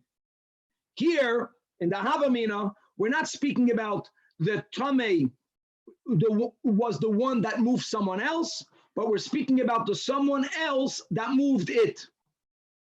Something else moved it, as we'll see in a moment. Then they will not become tamei. Okay. Rabbi Kiva Omer, no. Hein v'heseiton. Again, let's now begin teaching hesed masa. They are tamei, but there's no tumas masa. Again, the way it would sound the shitas chachamim. And Rabbi Kiva says the second in the wide lines, no, they are tamei, and they're matama also b'masa. Yeah. So again, bishleim Rabbi Lazar nicha el Rabbi kasha. Rabbi holds that even the Chachamim hold it's matama b'masa. Amalach Rama ulataymeich. Okay, you're challenging me on tumas avodah zara, which is their machlokes and avodah zara. This brayso put together a nachri and a nachris. Nachri and a nachris is uniform. We know what the Chazal made the tuma on them. Nachri v'nachris nami hein v'lo yaseiton. Is there no tumas masa midrabanan by a nachri and a nachris? Ve'hatanya we learned in a brayso. This is based on a pasuk in Mitzvah. It says actually dabru, you have to add above, dabru al b'nei Yisrael, the goymer, from where we learned that on a doiraisa level, b'nei Yisrael are matam and beziva. Whatever zav is matami is only shaykh ba'yidin. And really, as we spoke out so many times, that the rule normally is any living being cannot become tamei, and therefore it cannot convey tuma. The only exception midoraisa is ayid. And the ein nachrim matam and beziva, that's on a doiraisa level. Avol, the Brayso says that Gozru Aleim, the Chachamim made a gezeda on them. On them, guys, refers to a nachri even only 9 years and a day and older. A nachris even only 3 years and a day and older. That they should be midrabanan kizav and l'chol divrayim. But kizav and l'chol divrayim, by the way, doesn't mean that even if they have this emission, even if they have no seminal discharge, or she didn't have her period, nothing to do. Midrabanan, that age, 9 and 3, they have a din of a zav midrabanan. Now, one of the dinei tuma zav is that the matama b'masa. And that's a uniform brayso. No one argues with that din. So when you are quoting me the first brayso and the first wide line on DAF Pei Gimel, nachri v'nachris avodah zara misham she'hein v'lo yaseiton, for sure this is a corrupted brayso. It's not authoritative. It doesn't mean the whole thing is wrong. It means that the words were forgotten. We have to amend it. So if you have to amend it, and everyone will amend it that it should fit their shita. Ela Rabba mitaretz l'taimei, and we'll see in a moment Rabbi Lazar will be mitaretz l'taimei. Now we're going to go through how Rabba will amend and therefore have the brayso read and learned in a way that it actually substantiates his opinion. B'machlokes Rabbi Kiva v'chachamim. Nachri v'nachris hein v'heseitam. Maybe heseitam means masa. But a simple masa. Evan, and furthermore, Why Evan Masama? My friends, that's the chumrah of a nida. And as we spoke out on the last year, when we speak about a nida's matama be'evan masa'a, it automatically means a zav, it automatically means a zava, whatever you're talking about. That they are matama even through evan masama, period. Avodah zara, you put a comma. When it comes to avodah zara, so he veheseta. Who holds that, my friends? According to Rabbi, everyone, even the chachamim. That the chachamim hold that far not, and Rabbi Kiva even argues with that. Rabbi Kiva Omer, avodah zara, he veheseta ve'evan masama shalom. Rabbi Lazar will likewise amend the brayso that it should fit his shita, again by separating the din of nachri v'nachris versus the other avodah zara umisham sheha. It's perfect. Nachri v'nachris hein v'seitan, and not only hein v'seitan midrabanan, but indeed midrabanan and nachri and a nachris have a din of a zav, full, complete, including the evan mesama shalahem.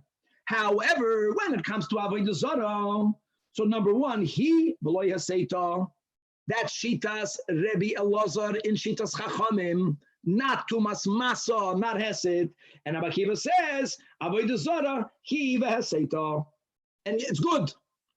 Rav Ashi doesn't like it because you're not interpreting hesed properly. You're convoluting hesed with masa. That's not usually done.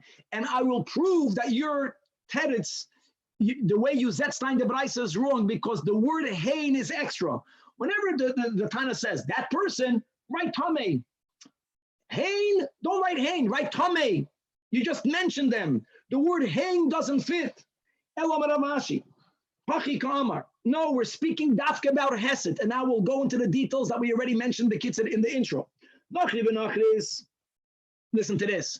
Bein hein sheisitu achedim, whether it was they who carried or supported something else, or whether something else supported or carried them, whichever way, it's both tamei, because that is the din of a nida midoiraisa, and therefore the chachamim were mesakin ke'ein doiraisa when they imbued in a nachri v'nachris, even at that young age, a tuma midrabanan, they made them tamei like a zava, like a zav.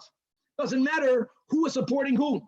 However, avodah zara shehisitu achedim, if an idol was the one that carried something else, now how can an idol carry something else? The Gemara is going to ask in a moment. It doesn't mean carry means support. Then it's tar. That's something else's tar. It's only if something else supported the avodah zara, and the avodah zara is like a zav, and that's the unique chiddush of zav, then avodah zara temeim. And we're going to elaborate this a lot more in a moment. But here, according to Rav Ashi, we also, the Braisa spoke about avodah zara umisham sheha. So now that we addressed the din of an avodah zara, now let's go back to umisham sheha. No way, there's no tumas hesed in either direction. Bein hein shesitu asachedim, bein achim shesitu asaisam tohaidim. This is Rav Ashi b'shitas chachamim, and the way we are learning it, my friend, is we are learning Rav Ashi like Rabba. In other words, even the chachamim in biu midrabanan in an avodah zara a lot more tuma than tuma sheretz. It is also metama behesed, but only in that direction. And Rabbi Kiva Omer, no, nachri v'nachris.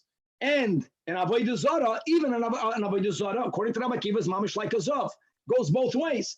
Bein hein sheisitu asacherim, bein achem shitu oisan. No matter which direction, it's tamei. And my friends, this is the rule. It's a very important rule. Anything that has the koyach to be metama be'evan masa'a, that's the rule. Will also have the koyach to convey tuma behesed in either direction. And indeed, that's shitas Rabbi Kiva. Rabbi Kiva, we're learning Rav Ashi like Rabba.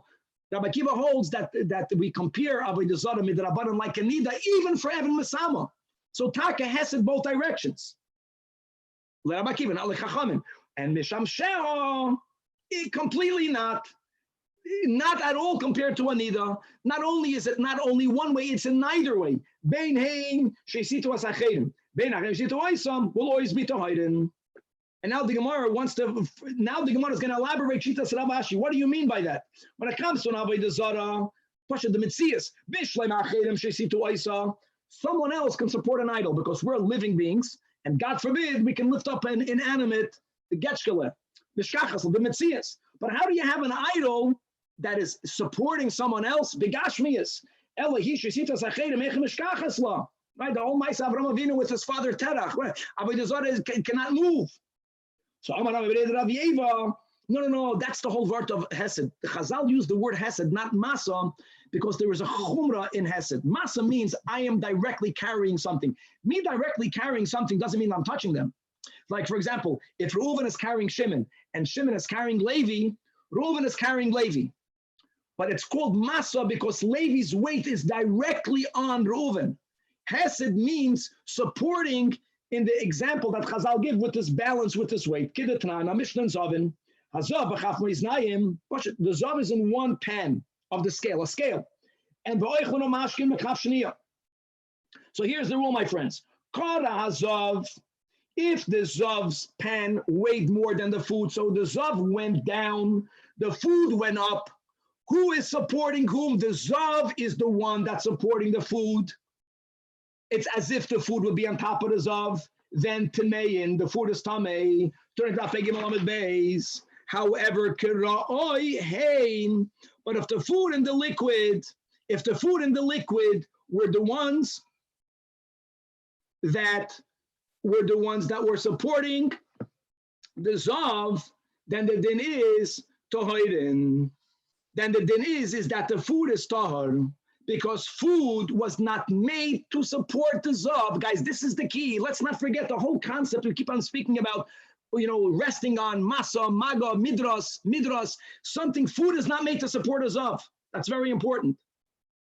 Tumas Masa is taka only when a person is carrying.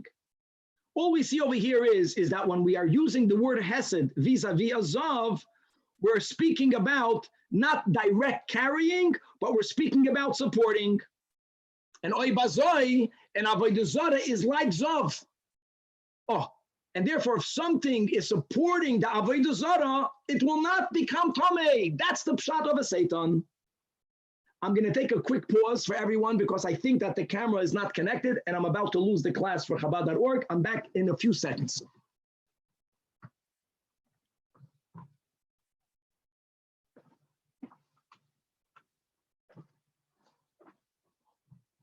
All right. Weiter. I apologize for the interruption. Now, says the Gemara, Keman Oslo Hadatanya, according to who follows the following brisa, Kol Hatumais Hamaisitois Tohiros. That any Tuma that is supporting something that is Tahar, that item remains Tahar. The only exception, that's the unique chumrah of Hesed Zav, chutz meheseter shel Zav, shaloi mutzinu loi chaver b'chalat kula. This unique din of Hesed is only by Zav and not by anything else. Now we have a problem. What is our problem? According to Rav Ashi, according to Rabba's interpretation, b'shitas Rabbi Akiva, that when Rabbi Akiva compares Avodah Zarah to a nida in our Mishnah, doesn't mean like a nida. The Chachamim also compare it to a nida. It's even to add the concept of Evan Misama, and as we spoke out on Amud Aleph, that Evan Misama and Tumas Hesed, they go hand by hand.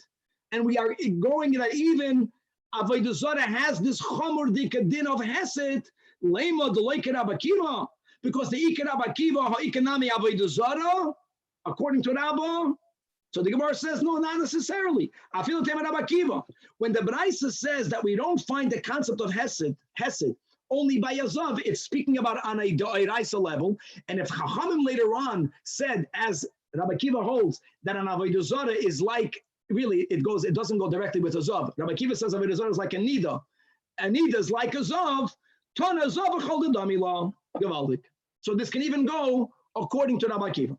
And now, as we quoted already twice, once when we learned last daf pay base, once when we learned on this daf, that Rav Chama Bar Guria asked the question whether the Tumas Avodah Zarah Midrabanan even is invested in a Aver in a piece of an idol, he asked that question, that's over here.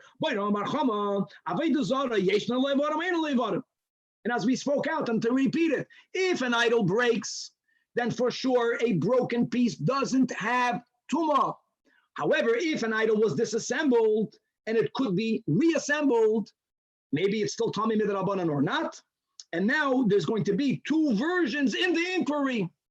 If it's disassembled in such a way, if this item is something that even a layman or woman are able to reassemble it, it's easy, it's easily reassembled. You can put it back together easily. This version holds that there is no doubt the command the mechuberes dami that yes, it's still matame midrabanan. When did Rav Chama Bar Guria ask the boya only only where a commoner is unable to assemble it? You need a professional. That is where and what's the two sides? Kiva the ein had yad yachalach ziros. Do we say command the metabra dami? It's as if it's broken, and lekula alma broken idol is not metame. Oidilma, no, nothing is missing. The professional will be able to reassemble it. That's one version in their machlekes. It's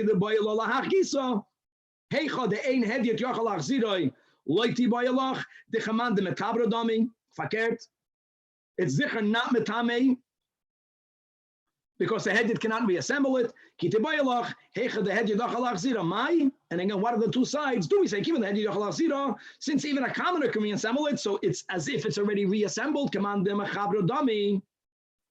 Let's take a pause just to repeat something that we spoke out a couple of DAF ago when we spoke about Tfilas Kalim, and speaking about Kalim that some people are afraid that it's going to get ruined if you toivel it.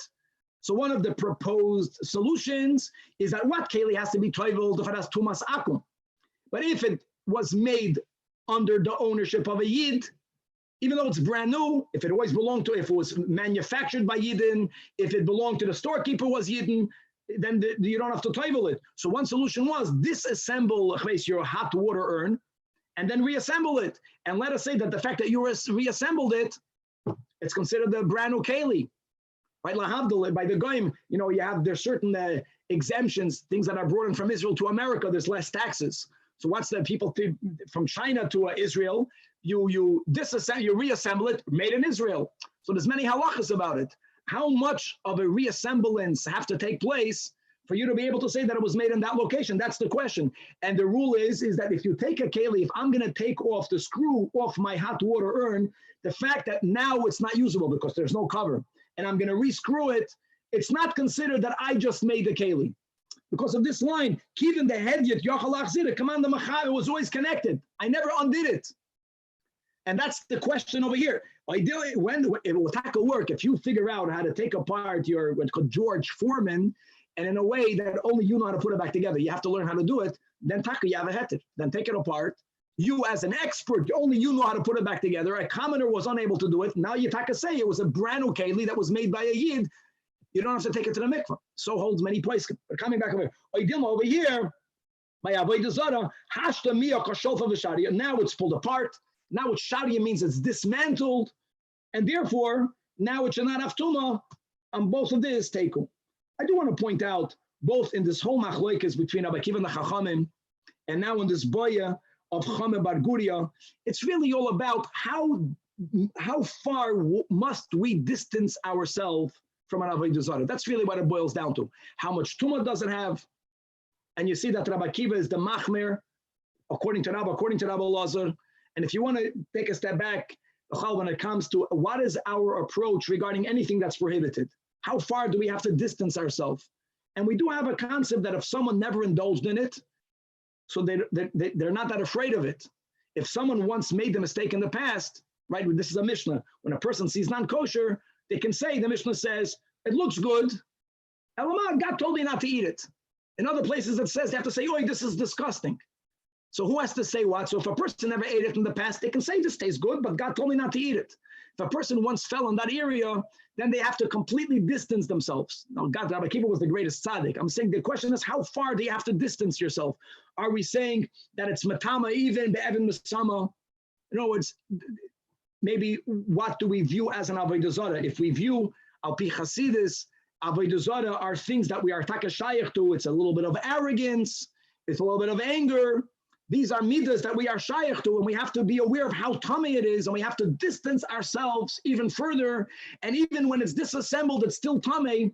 This is really a machlokas of how much koyach do we have to invest in running away from Avodah Zarah.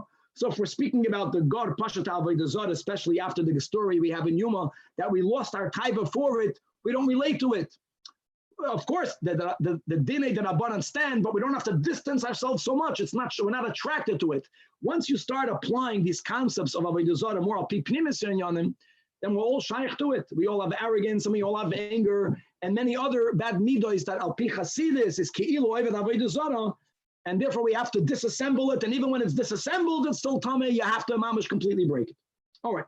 Boya Rav Achavdoi bar Ami, biting on an idol. Is there a shiur by an idol? In other words, let's go back to Masechta Shabbos. What have we been learning from many dafim? If you have an item and you carry it b'shoigeg, if it's not chashuv, you didn't carry. You're not chayv chatos. Avodah Zarah pechusa mikazayis mahu. Now, Chevra, let's remember that our whole topic, beginning in this Pedic, was about Tuma Derabanan. We were not speaking about the Isur Hana'ah. We're going to clarify that. What happens if a person has a little getchkele? So the Gemara right away, what's your question? You want to know if a getchkele, if an Avodah Zarah is an Avodah Zarah, whether what you're going to think because it's very little, it's not Asur B'Hana. No one would ask such a question. Maskiv la, Rabbi Yosef, lamai nafkamina. What are you talking about? Then an Avodah Zarah is Asur B'Hana. L'yia elos bal Ekron. There was the people of Ekron, their idol was a fly, and they would make they would hammer out a getchke in the form of a fly, and they would refer to that as the zvuv bal. And now a fly is very small; it's smaller than a kazayis. And we know from Sukkim that's just as much as an idol as any other idol. So what are you asking whether it's smaller than a kazayis? The Tanya, as we learned, that by Yasimu Lahen or Lahem Balbris Lelohim or Lelikim, that sadly at a certain point when we still had a taiver for Avodah Zarah and we fell, that we made what the Goyim called their Balbris for us into a God. And what does that refer to? Tell us Chazal that this event is referring to the Zvuv Bal Ekroin. And here we have a tradition of what that used to be for the Goyim. They had fear, they had reverence towards this fly-like image. And everyone would have their own private getchkele, and they would walk around with it. That was their advantage of having something small. They would put it in their pockets. And whenever they would think about it, whenever they would remember it, they would take it out of the pockets. They would hug it, and they would kiss it. And that was a terrible thing that Yidden fell and they had that idol. There's nowhere to, why would you think because it's little, well, it's not an Avodah Zarah. It's Chazer Treif. It's Avodah Zarah Treif. Elo, no, the boya of Rav Achad bar Ami was regarding Tuma, our sugya. Tuma is only midrabanan. We say given the iskish l'sheretz. Now we'll appreciate going back right to what we began in the last year. The Torah shakitz teshaktzenu, tizreim k'maydava. The Torah is medame to a zav. The Torah is medame to a sheretz. So that's a big difference. Oh, given the iskish l'sheretz. My sheretz b'cha dosha, even the size of a lentil, even in the size of a lentil. Now, don't go to a nida, because a nida, a person, is big. But now we're going to learn the final comparison that we have in the Torah between an idol and a mace. Ooh. Now, what is unique about tumas mace? I'm not going into tumas oil. We're not touching that. No one holds that an avodah zarah is matama b'oil. Mace is someone that even if you only have a kazayis amount of basar min ha-mace, it conveys tuma, but you have to have a kazayis. And if you have a lesser share than a kazayis basar, you're not matama. Oh, now where do we find this comparison between an idol and a mace? We didn't have it yet. We'll have it in a few lines. But now the Gemara is explaining the question. Or Dilma ha'iskish l'mace, as the Bryce is going to learn soon. And now that was his kasha. Do we say ma mace bekazayis, afavodah zarah also bekazayis? That was his boya. And on that, Omar of Aviyah, Vitema Rabba Barula, Tashima. The time we learned in the Braisa, avodah zarah, even if it's pechusa migazayis, says the Tana ein ba tuma kol ikir. This rabbinic tuma was not invested in it. And indeed, Sheneman, as it says, this is a pasuk referring to an event that happened in the lifetime in King Yoshia, that sadly, there was an Asherah, which is an idol tree planted in the Beis HaMikdash. And when he was uprooting and getting rid of Avodah Zarah from our holy land, so there's a pasuk that speaks about how he took that Asherah and he chopped it up and he burnt it and he spread it, Vayashlech esafar, and he spread its ashes, El Kever B'nei Ha'am, upon the graves of the people that worshipped it. So here we're speaking about a Avodah Zarah that was put on the graves of people. That detail is a hekesh. It's to juxtapose an idol and a kaven. Ma'ameis b'kezayis, af Avodah Zarah b'kezayis. So first of all, you see over here that there is such an hekesh, and also this resolves his boya, because indeed we do compare it to a kezayis to tell you this leniency that if it's smaller than a zayis, it's not going to be metame, this tuma midrabanan. Now the Gemara says weiter. Ula Rabbanan. Chevra, remember, this is the Rabbanan that we began today's share with. This is not Rabba's Rabbanan. This is Rabbi Lazar's Rabbanan, the Kipshute Rabbanan. That the Chachamim hold that Avodah Zarah is not Metama B'masa. So the Gemara says, Ula Rabbanan. We have now Sheretz, we have now Nida, and now we have Mace. So what's the Maskana? L'mayel Chasei Ishkes L'Sheretz. The way Rabbi Lazar learns in the Rabbanan to tell you the limit of the mass. Why did God also compare it to a nida? That's the pasuk in Yeshaya. That's to tell you that the Einim Le'evarim, right? As we learned, Rabbi Lazar, Rab Guria, Bar Chama, Rav Chama Bar Guria has no inquiry, because according to Rabbi Lazar, Bein LeRabbanan, Bein LeRabbi Akiva, for sure Einim Le'evarim. And lemeis, and invited the Torah compares it to a mace, to lemetama b'chadasha. That's the conclusion.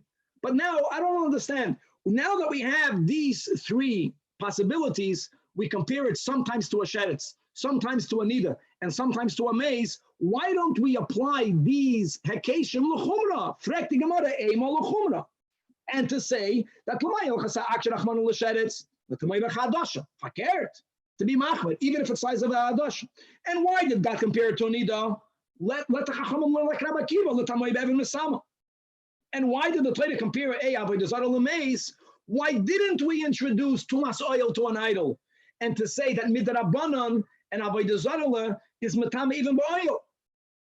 So answers the Gemara that even though we mentioned in the last year the sheet of the Tosfos Yontif that says that we don't say breira when it comes to an Avodah Zarah, even when it comes to the Rabbanan Avodah Zarahs, because Avodah Zarah is chamur, and for the Dinei Breira, we apply the halacha, that by Dinei Doiraisa, ein Breira, even according to that, that's an exception.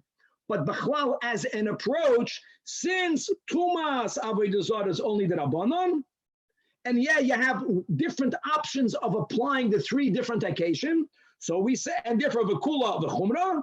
So we say l'kula makshinon, l'chumra le makshinon. And with this we conclude the first topic of Perek Shi. And now we're moving on to another topic also related to Tum and Tara. Here we're speaking about a sfina, a ship or a boat. We have to be careful when you say the word boat, because we'll see details about there is a little boat that might not be included in the Mishnah. We'll get to that in a moment. But let's begin with the rule, minayin l'sfina shehita hayra. And here again, you have a minayin, shenemar. My friends, this shenemar is not a bona fide proof. It's called an asmachta, that there's a zaremes, or like we had in the last Mishnah, Perek Shmini, zecher l'davar. That's what it means. There's a hint. It says, derech aniya b'lev yam. Shlomo HaMelech is speaking about 4 items in nature whose path is undiscernible. One of them is that the path of a ship in the heart of the sea, I'm not talking about a second after it passed that you can't see you can still see the waves. It's amazing. When you see a ship here, you don't know the path that it took. It becomes hidden. Derech aniyah b'leiv yam. And now the Gemara explains the proof. What's the proof from this pasuk that a sfina is taught? It's not susceptible to tumah. So says the Gemara, Pshita Aniyah B'lev Yomi.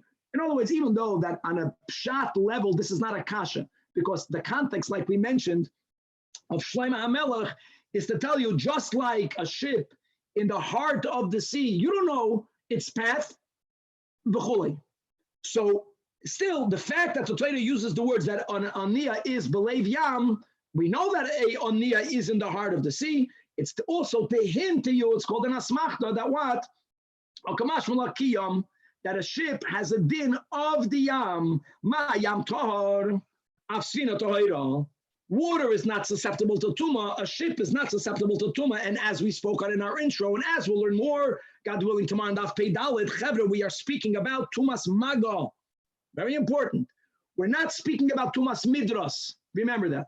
But tumas maga means, say if a sheretz touched the ship, or if a mace touched the ship, this or that, the ship remains tar.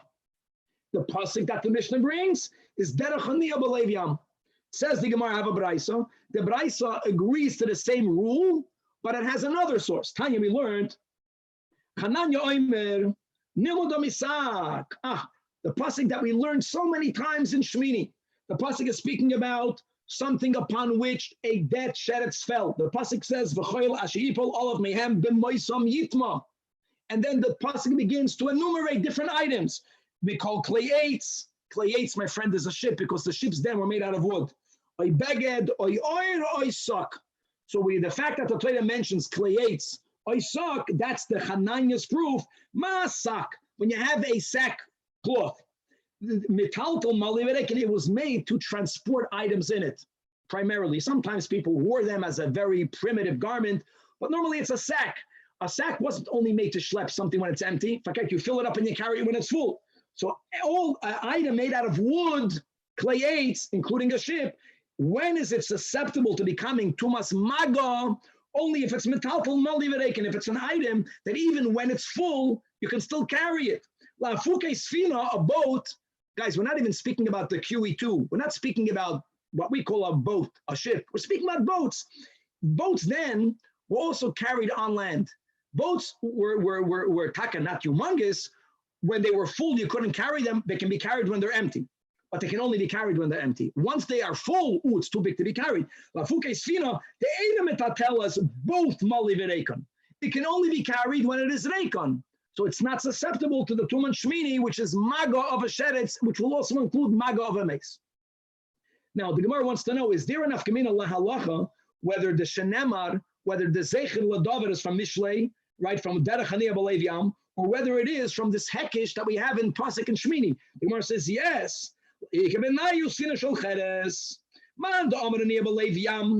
What happens if you have a boat that's made out of earthenware, which was unusual in the times of Chazal? If the pasuk is from Mishlei, doesn't make a difference. Anything that was made to travel in the sea is kiyam, not makabel tuma. Hanami b'lev. But Lamanda Amar, according to Hananiah, that learns this exemption from the hekish that we have between clay eights and sak, the civic abisak.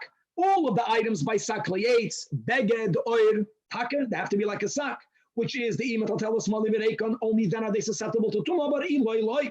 But when it comes to a skin made out of cheres, afal gab, the imat tell us it yes will also become tamei. That's what nafkamina. Another nafkamina will be when it comes to these little boats. Inam sfinas hayarden. Yarden at the times of Mishnayos was a small river, and therefore the boats that were used were very, very small. They were so small, like you would call today maybe a rowboat or a canoe. They were so small that not only can you carry them when they're empty, when they were used to transport merchandise, they didn't have to put it in the water and then fill it up with merchandise. They were able to fill it up on the land, and two people would schlep it, or one person would schlep it. It was something that was carried even when it is moli. Inami sfinas hayardin, a very small boat. Lamanda Amar Aniyah b'leiv yam, vayter hanami Aniyah b'leiv yami. It's not susceptible to tumas maga. Lamanda Amar mitalteles moli v'reikon. Hanami mitalteles moli v'reikon. The Amar Rab Chanina ben Akavion. Mipnei ma'omru, and he's quoting a Mishnah that we have in Kalim that no one understood the reason. It says in the Mishnah, Sfinas hayardein, that the shipalach, the little boats that were used in the Jordan River, they are tameim. In other words, they become susceptible to tuma maga. And it says, Rabbi Chanina explained, no one knew the reason why. People didn't know why, because they learned the Mishnah and Shabbos, minayin l'sfina shehi tahira. So he explained why. Because they are so little that people don't have to bother themselves to load them when they are already in the water. They can load them on the Yabasha. They're so little they can be carried. Now, when people learned this Mishnah, they didn't have the Tanya of Hananya. They didn't know why. But now that Rab Chanina ben Akiva explained this, then people understood it.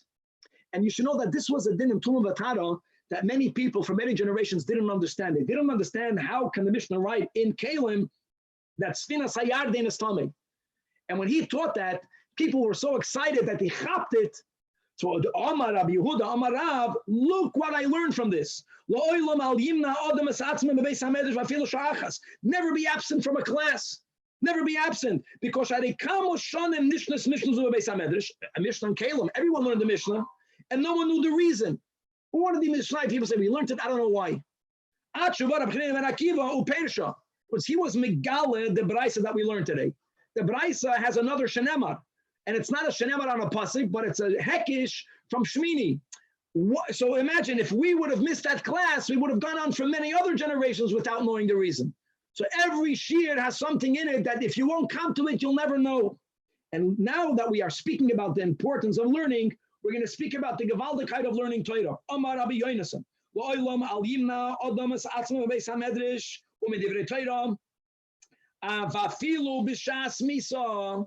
Even when a person is at the doors,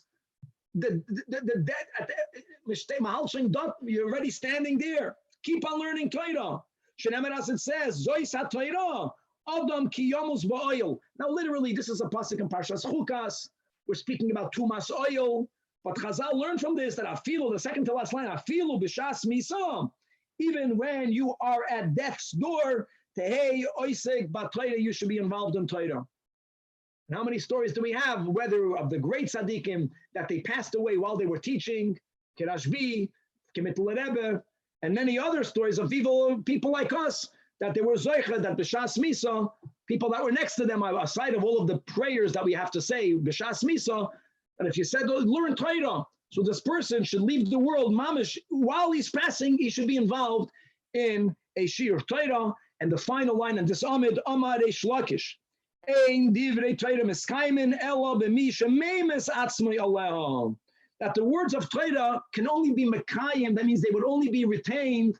We all, through freedom of choice, can choose to learn. But how much do we take a notice that certain people learn and they don't forget the learning? And these are not people that have necessarily the great memories. They have a certain blessing. They don't forget their learning.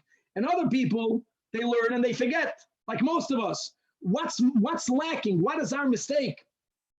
Is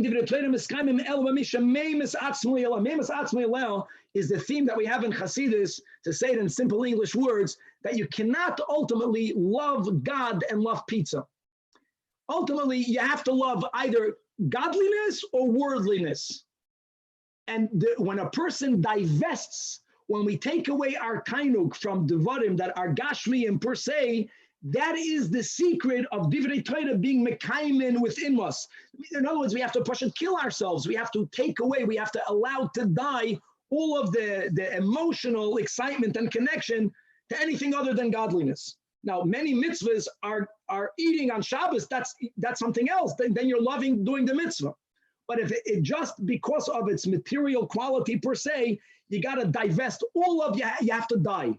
And Shenevet, as it says, you want to have the Torah, you learned it. You want to remember, first of all, you have to chaz it.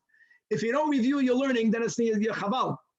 The Gemara says it's like planting and not, imagine, you planted and you didn't harvest. Like chacham, you did all the hard work, harvest. You have to review. But many of us, that we learn and we review and we might forget because we're too indulged. There's too much indulgence. As it says, Adam ki yamos ba'oil. We'll stop over here I'm coming right back. I have to play with my machine. I'm coming right back. Shkoyach. Shkoyach. Yeah. All right, Chavre Baruch Hashem, that was good. Shakoach. So tomorrow morning at 7 o'clock, DAF Pei Dalet, I'm going to try to be confirmed to learn tomorrow night, Monday night, 8:30, if it works for you guys, DAF Pei Ches. See, the Mila will be, I'll tell you the Mila. Danny, doesn't work? Not good. Huh? I have a shiur on Monday nights, so it doesn't work for me, but that's fine. What about Tuesday night? Tuesday night is fine for me. Okay, so let's try to learn Tuesday night, 8:30. The Mila is that if we learn Daf Peiches, so then Thursday morning, we can learn Daf Peites. It's out of Seder because we learned last night Daf Pei Zayin. We got that out of the way. That was the least I got it to now. It's going to go Mamash Moededik. And Daf Peites will be the final Daf of Agadah to connect it to Matan Torah. Are there any other shiurim that are going to be off out of cycle or schedules? Because I forgot about this morning. I need a reminder. No. I guess I'm okay again. If the Olam wants, we can continue it as it used to be. Sunday morning, 2 hours from 7 to 9. But for now, it's only Tuesday night. This is going to be off schedule. Yeah, correct? no. It's Samach, always before Yom Tiv, we have to get ahead. Really, Yom Tiv, we're only losing one daf. But I'm saying it's easy dafim to learn, and it's connected to Shavuos. It's better to learn it before Shavuos, and we have it's a credit for Tishrei. Okay, so tomorrow morning regular, and then Tuesday night we'll have a Tomorrow special. morning regular, and Tuesday morning regular, and Tuesday night we'll learn Daf Peiches. Perfect. Thank you. Have a good day. A good tavach. Baruch Kriyat Shema. Shabbat Tov. Hi, Danny.